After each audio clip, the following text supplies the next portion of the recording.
Welcome to History 112, Lecture 12, Other Sources of Reform. While a lot of the early reform impulses come out of the middle class East, they're also going to be pushed forward by the working class and even by some party bosses, with people out west and African Americans as well, and there are going to be other groups that unite around specific issues. So while the middle class in the East gets it started, other groups are going to take it up quite heavily themselves. Labor is going to be really an important group in its way, although it's going to be slow to do so because the AFL, the American Federation of Labor, the largest union at the time, is going to remain out of government reform. Samuel Gompers, the leader of this union, believed that labor could not rely on government to improve working conditions. And if you look at the experience of the 19th century, you can understand how he came to that conclusion. Now, local unions are going to pursue reform and become key special interest groups in some areas. And where it's very important is that some of them come together in California as the Union Labor Party, and they're going to win some big victories between 1911 and 1913 involving child labor laws, workmen's comp, and working conditions and hours for women. Some unions are also going to go ahead and follow California's example and push for those same pieces of legislation in other states. Now, as the power of the party bosses is increasingly being broken, some of them realize that in order to maintain control, they're going to have to embrace this and get on the bandwagon. Tammany Hall, which was the oldest and most notorious political machine in control of New York City, is going to be one of the ones that really embraces reform. And they're going to use their influence to improve working conditions and protect child laborers. So they're going to shift their tactics, but they're still going to maintain the situation where if you vote for their candidates, there will be something given back. In this case, it's now going to move from those direct rewards towards more reform issues. So one of the big watershed events for not just the United States as a whole, but also for Tammany Hall, the political machine, is a Triangle Shirtwaist Fire. Because what happened there, through a variety of unsafe circumstances, workers became trapped in a factory and could not escape when a fire broke out. Now, there was a 3-year investigation followed by a report calling for widespread working conditions, and these Tammany Hall politicians are going to force through a series of key labor reform laws in response to the report. So they're going to lead the way on reforms, and they're going to use that political power that they had amassed over the years to really do something very important and hold up as a shining example of labor reform. So what the party bosses are trying to do is show that they can use their power for good and not just for evil. They're trying to hold on to their power, but at the same time, they're also doing important things. Now, out in the West is a bit of a different situation, although the goals are similar to other progressives. But for the Western states, the target tends to be the federal government. State and local governments simply were not as established and had very little power. And the federal government exercised huge amounts of power out West. For example, railroads and water rights, homesteads, reservations. These are all key things for Western states. And we have to understand is in the East, there are strong states and a relatively weak federal government. But large amounts of Western land is still owned by the federal government, and infrastructure is largely paid for the federal government. The federal government, although relatively weak by our standards today, is very strong in terms of its influence on the lives of people in Western states. While progressives were interested in improving society in general, they don't pay a lot of attention to racial injustice, although this era is going to lead to increased challenges to racial norms. But we should remember that a lot of people had taken the Booker T approach of valuing immediate self-improvement over long-term social change through things like agricultural and technical schools. And remember, Booker T's idea essentially comes down to if you can improve people's economic circumstances far enough that will eventually create equality, he argues that in America the only color that ultimately matters is green. Financial power will create racial justice in the long run. That's Booker T. Washington's key idea. However, there's a new approach start from W.E.B. Du Bois, who advocates university education, entering professions, and fighting for civil rights. So you're seeing this new idea that's coming out of a black middle class about more immediate action and moving into higher economic circumstances.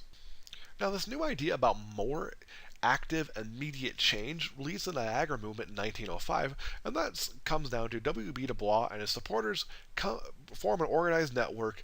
They meet in Canada because no American hotel will allow their meetings on their premises, and they start to get organized. Now, there's some race riots in 1909, and that's going to compel them to take the next step, and they're going to join with a number of white supporters to form the NAACP.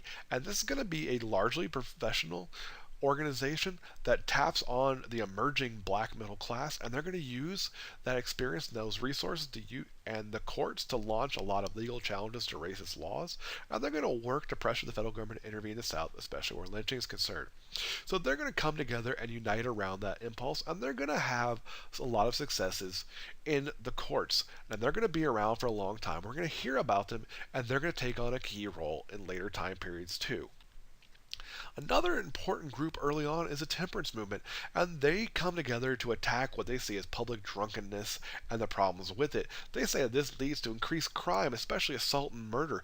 They also argue that alcohol and alcoholism have a negative impact on family life. They're saying that while wages improved, they claim a lot of men are drinking away the extra money.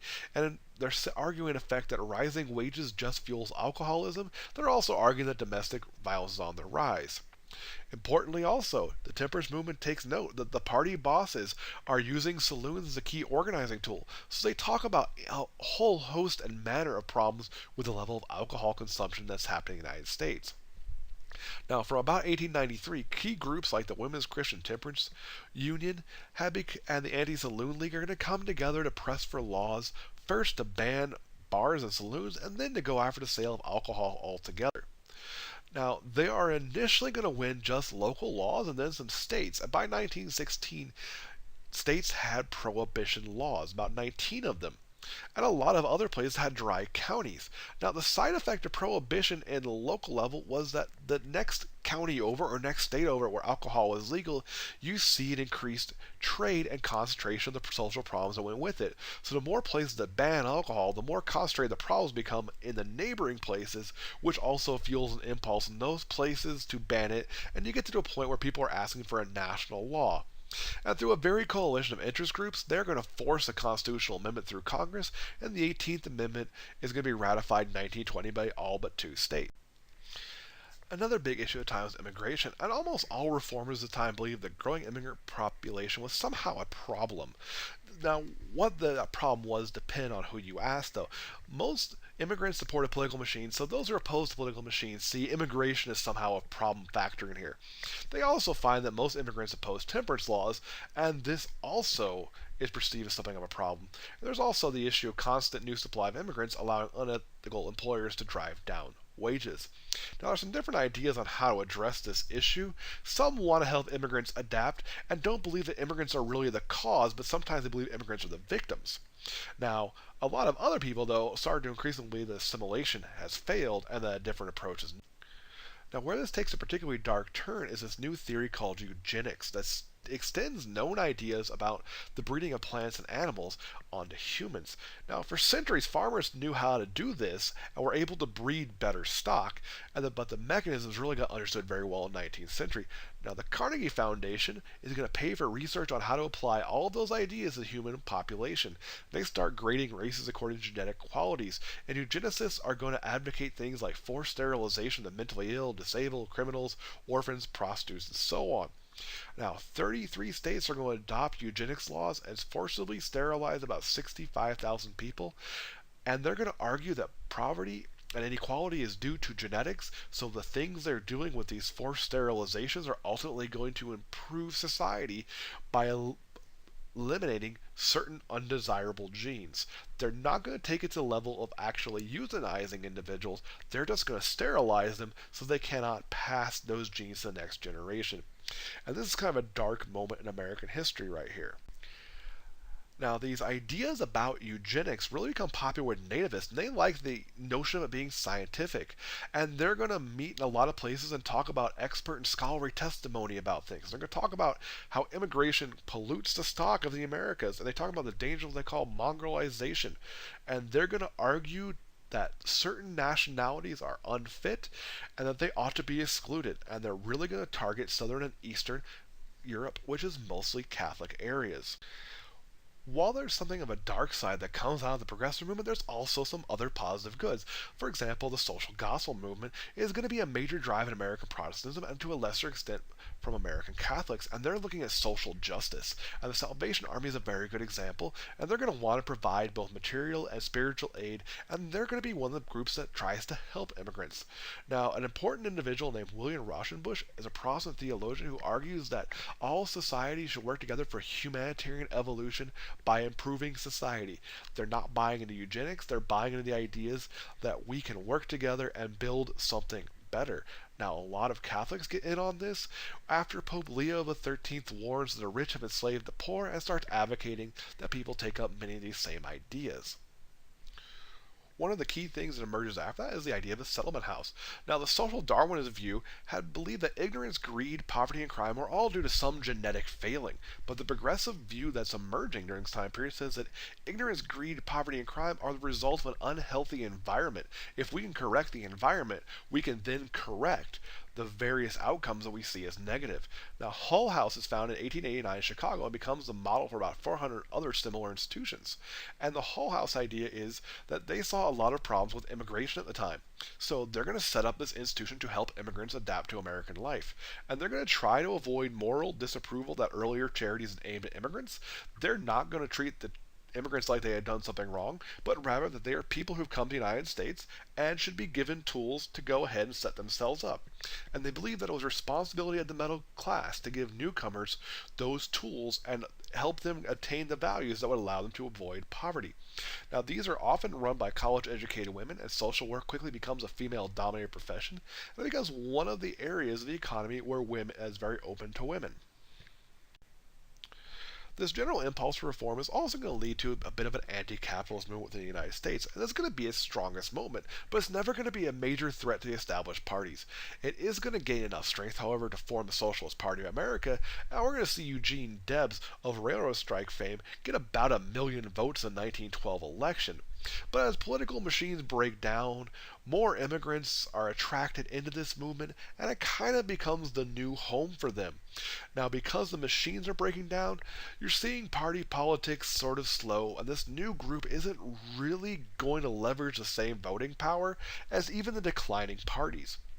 Now, the industrial workers of the world, otherwise known as the Wobblies, do form, and they're a very important group, and these are radicals who are opposed to what they call the wage slave system. They're going to be the champions of unskilled labor, and they're going to win some strikes, but the federal government is going to step in and pass anti-union laws and arrest a number of their leaders. And socialism, while it gains some strength, is going to really have a big time setback with the anti-radical backlash that's going to follow World War I. Where the anti-capitalist streak does hit the mainstream comes in the form of regulation. A lot of people during this time period thought that business had become too big, and this is causing problems like limiting competition and choice, and also encouraging abuse of powers and an inefficient economy. Now, supporters of the regulation ideas come from a couple of different points of view. Now, some felt the government had a duty to balance a natural consolidation of business into large corporations with a need for competition and fair play, and others felt that trusts were only a problem when they abused their powers, and that the government ought to distinguish between good and bad. Now, the main thrust happens to win out as the federal government regulated activities to ensure fairness. So, what they're going to advocate is if a company does bad things, then it should be broken up. But if a company played nice, so to speak, then it shouldn't be broken up just because it was big. While professions like social work were being increasingly open to women, there were some limiting factors in play as well. For example, progressives really preferred experts over amateurs, and this leads them to create a lot of new educational requirements for entry into professions like law and medicine. And the middle class during this time period really builds up institutions to ensure quality and standards, and that's something progressives really believe in. And they were dealing with a genuine problem in that before this time period, anyone who could read or write could claim to be a medical doctor or a lawyer or a teacher, and there was really no way to know who was or wasn't qualified. So there was really just haphazard standards when it came to these different professions. Now, the first major professional association to come together was the AMA, or the American Medical Association, and they called for strict standards of medical training, licensing laws, and better university education for doctors. Bar associations for lawyers tend to follow, and a lot of other trade, business, agricultural institutions also build up all of these standards. And now you have a way that if you've met this minimum standard for entry that's set by the professions, everybody knows that you at least have a minimum level of quality. And that does improve the quality of medicine and all these other things. But at the same time, this is also intending to exclude minorities, immigrants, and women who do not have the means to obtain the access to the educational institutions that lead to those certifications for groups like the AMA. So what's the big idea here? Well, there's a general desire to improve society, and a lot of what they're doing is they're building on the idea of knowledge and new ideas. Now, that emphasis on new ideas is going to have a dark side with eugenics, but that willingness to embrace new ideas also means they're going to start to look at the causes of social problems. And particularly when it comes to immigrants, some groups are going to stop blaming immigrants for social problems and look at the causes of the social problem themselves and start trying to put tools in people's hands to improve society in general. Now, one of the big consequences here is as the political bosses become less powerful, as we can see, there's a lot of different interest groups starting to form, and they're starting to advocate for themselves and for what they're all really looking for in terms of their key ideas and issues. See you in the next lecture.